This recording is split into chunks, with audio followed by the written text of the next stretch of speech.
আমি বলি তোমার এই কাগজটা দেখছো না, এই কাগজটার কোনো ভ্যালু নেই, এটা ভ্যালুলেস। আবার আমরা ক্ষমতায় আসবো, কর্মশ্রী 75 দিন এবারে কাজ হয়েছে, 70 দিন হয়ে গেছে, আরো 75 থেকে 80 দিন করব, আর 100 দিনের কাজ বাংলায় করবে। তোমাদের ভিক্ষে আমরা চাই না। তাই এই কাগজটাকে, এটা আমার নোট, গভর্নমেন্টের নোট, এটা সেন্ট্রাল গভর্নমেন্টের অর্ডার নয়, অর্ডারটা করে দিলাম, ছিঁড়ে ফেলে দিচ্ছি। আমি এটাকে মনে করি অসম্মান, অপমান।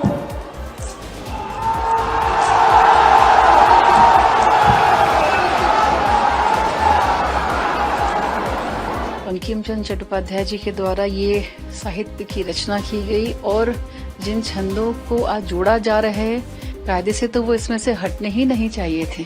कुछ लोगों को खुश करने के लिए, कुछ पर्टिकुलर लोगों को उनका साथ देने के लिए जो इतिहास में इस रचना से जो छेड़छाड़ हुई है, आज हमें खुशी है कि हमारे देश के प्रधानमंत्री जी ने उन छंदों को वापस जोड़ने का काम किया है। कहीं ना कहीं जो भारत की अखंडता की हम बात करते हैं, निश्चित ही इससे ये और ज्यादा मजबूत होगी। और रहा सवाल प्रियंका गांधी की ऑब्जेक्शन का, देखिए कोई भी विषय अगर भारतीय जनता पार्टी की केंद्र की सरकार के द्वारा, नरेंद्र मोदी जी के द्वारा लाया जाता है, तो हर चीज को कांग्रेस और उनके कुछ नेता ये सिर्फ राजनीतिक समीकरण से, राजनीतिक चश्मे से देखते हैं और उसी चश्मे को लगाकर वंदे मातरम जो गीत का जो छंद जोड़ा जा रहा है, उसको कहीं न कहीं वो राजनीति से जोड़ रहे हैं। आप देखिए, चाहे आप राम मंदिर का मामला ले ले, 3 तलाक का मसला ले ले, एनआरसी का आप मामला ले ले, जितने भी जो देश हित के लिए कानून लाए गए हैं हमारे प्रधानमंत्री जी के द्वारा, हर चीज में कांग्रेस ने ऑब्जेक्शन किया और उसी का एक ये नया उनका चरण है इसमें।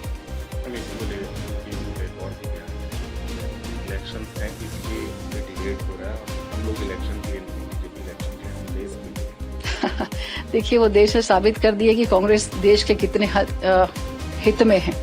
आप देखिए, पुराना इतिहास आप अगर देख ले, देश का जो विभाजन इन्होंने किया है, बंगाल से लेकर के सारी चीजों में जो आज विभाजन है, कहीं ना कहीं वो कांग्रेस सरकार की और उनके तत्कालीन जो उस समय नेता थे उनकी देन है। और आज देश को प्रधानमंत्री नरेंद्र मोदी जी जैसे व्यक्तित्व मिले हैं जो देश को वापस जोड़ने का काम कर रहे हैं और बहुत स्वागत योग्य है। जो छंद उसमें जोड़े जा रहे हैं बहुत स्वागत योग्य है। रहा सवाल, अगर यह एलिगेशन लगता है कि चुनाव है इसलिए सारे विषय आ रहे हैं, तो इनका यह पुराना इतिहास रहा है कांग्रेस का।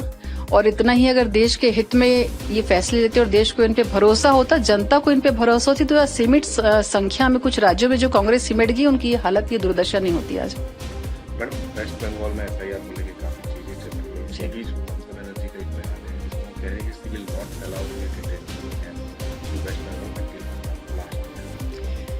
देखिए, ममता दीदी की कहानी किसी से छुपे नहीं है। चाहे पिछले बंगाल इलेक्शन के बाद जब विधानसभा का चुनाव बंगाल में हुआ, तो किस तरीके से न सिर्फ बीजेपी नेताओं का, कार्यकर्ताओं का, बल्कि आम लोगों का जिस तरीके से शोषण किया गया, जिस तरीके से उनसे मार पिटाई की गई, हम सबसे छिपा नहीं है।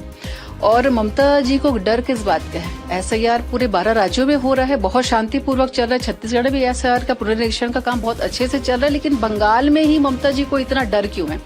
अगर कोई व्यक्ति यहाँ का नागरिक नहीं है तो निश्चित ही उसको वापस से अपने डॉक्यूमेंट्स प्रूफ करने के लिए अगर समय मिले तो ये अच्छी बात है, इसमें विरोध की कोई बात नहीं। और रहा सवाल इनकम, जो हमारे चुनाव आयोग हैं, तो वो अपना काम बहुत अच्छे से करे। एक संवैधानिक संस्था है, अगर उनको किसी बात पे ऑब्जेक्शन है तो हमारे न्यायपालिका के थ्रू जाएं और तथ्यों को प्रूफ करें, पेश करें सामने। कांग्रेस की लीडर जी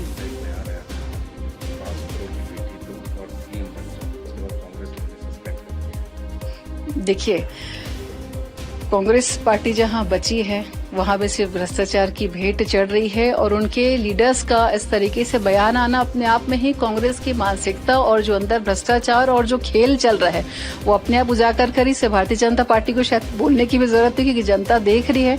और इनकी पार्टी में जिस तरह से असंतोष है, कहीं ना कहीं ये बात समझ में आ रही कि टेबल के नीचे से काफी सारी चीजें, ये भी एंट्री का एक रास्ता वो खुद ही बता रहे हैं कि कांग्रेस में ऐसी भी एंट्री आप कर सकते हैं। আমাদের ভিডিও ভালো লাগলে লাইক এবং শেয়ার করুন, কমেন্ট সেকশনে গিয়ে জানান আপনাদের মতামত। আরো ভিডিও পেতে আমাদের চ্যানেল সাবস্ক্রাইব করুন এবং প্রতি মুহূর্তে খবরের আপডেট পেতে প্রেস করুন বেল আইকন।